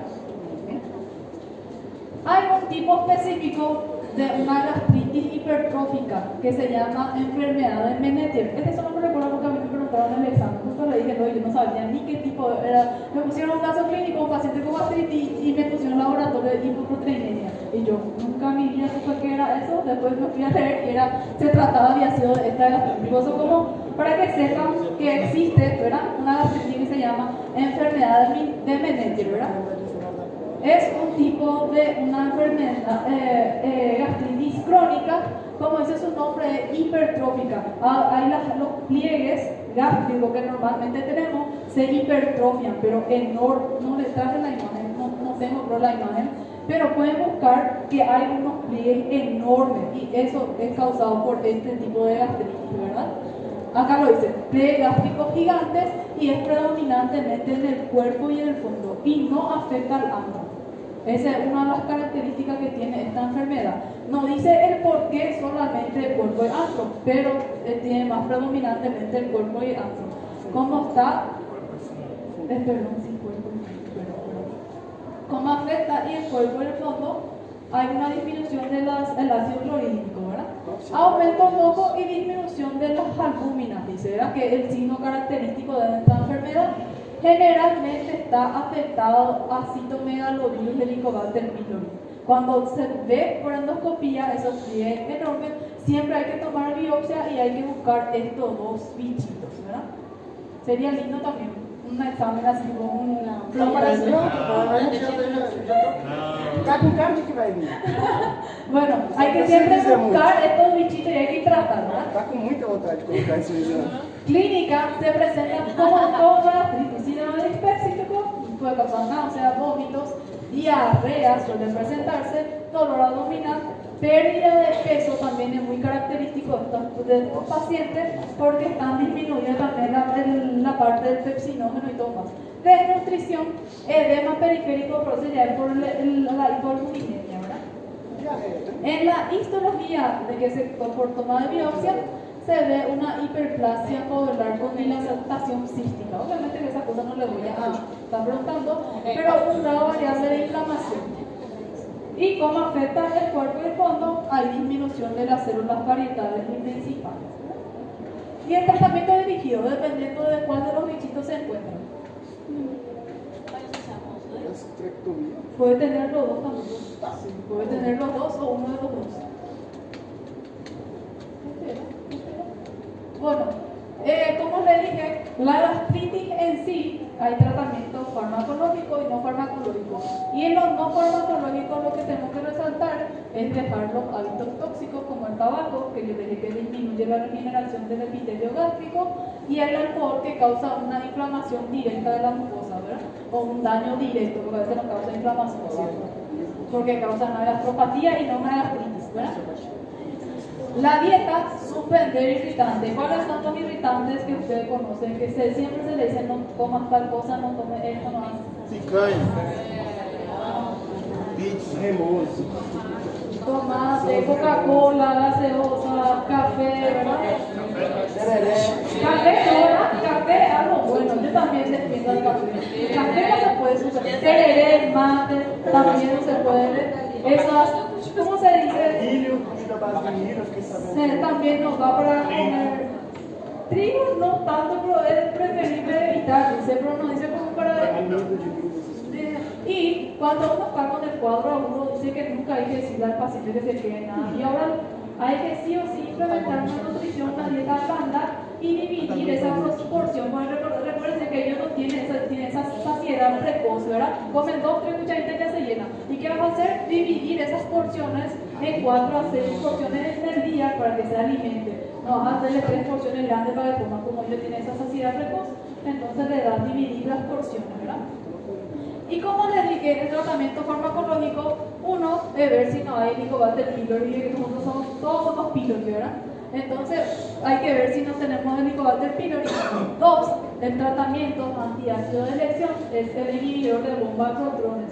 Como vemos, como ya dije anteriormente, cuando demostré más o menos cómo actúa, él inhibe totalmente la bomba de hidrógeno, potasio, ATP-pasa, ¿verdad?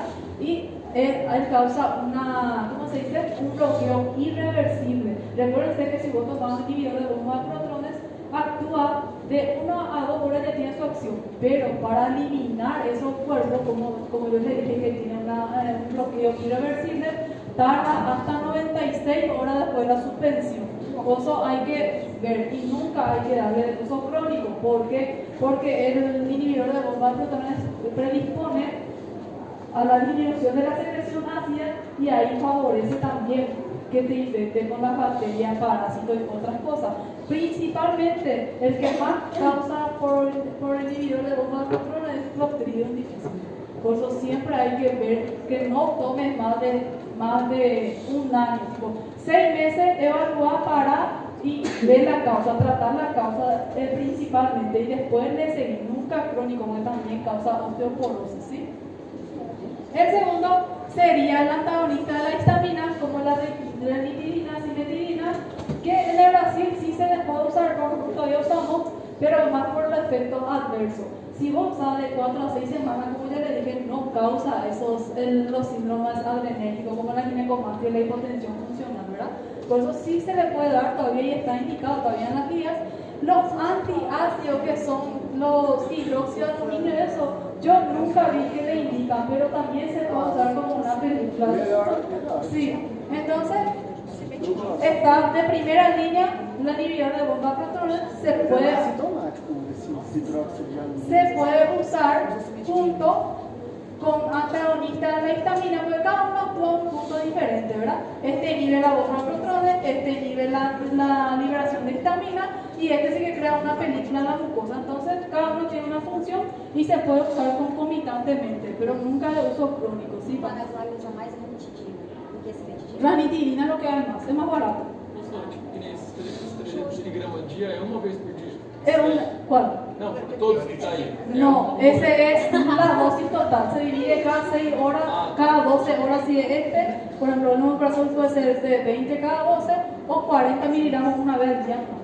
Esto también es una dosis y una dosis. El omeprazol es lo que más se divide cada Todo 12. protagonista cada vez vai ter esses efeitos diversos? Sí, Isso presenta efecto adverso. mais Omeprazol es el que más va a encontrar, el más barato, pero funciona, como te dije, tiene la misma función de inhibir. E agora você já pode pôr o quinto Voy a poner el quinto, como la Lameprazol, Lameprazol. Esa es la más indicada en el privado. La tormenta. Bueno, los diagnósticos diferenciales principales van a ser estos. La úlcera péptica, que vamos a estar hablando en la siguiente clase. Yo por eso no le hablé de las complicaciones, eso porque yo voy a tocar eso en la próxima clase. Y también en la próxima clase vamos a estar tocando la diagnóstico diferencial de la diastralgia. Por eso no le toqué en esta clase, ¿sí? Úlcera péptica y sus complicaciones, cáncer gástrico, hernia de hiato, litiasis biliar, pancreatitis y síndrome de intestino irritable. Pero puede ser cualquier patología que cause epigastralgia, que yo le voy a estar dando en la próxima clase con más detalles, ¿sí?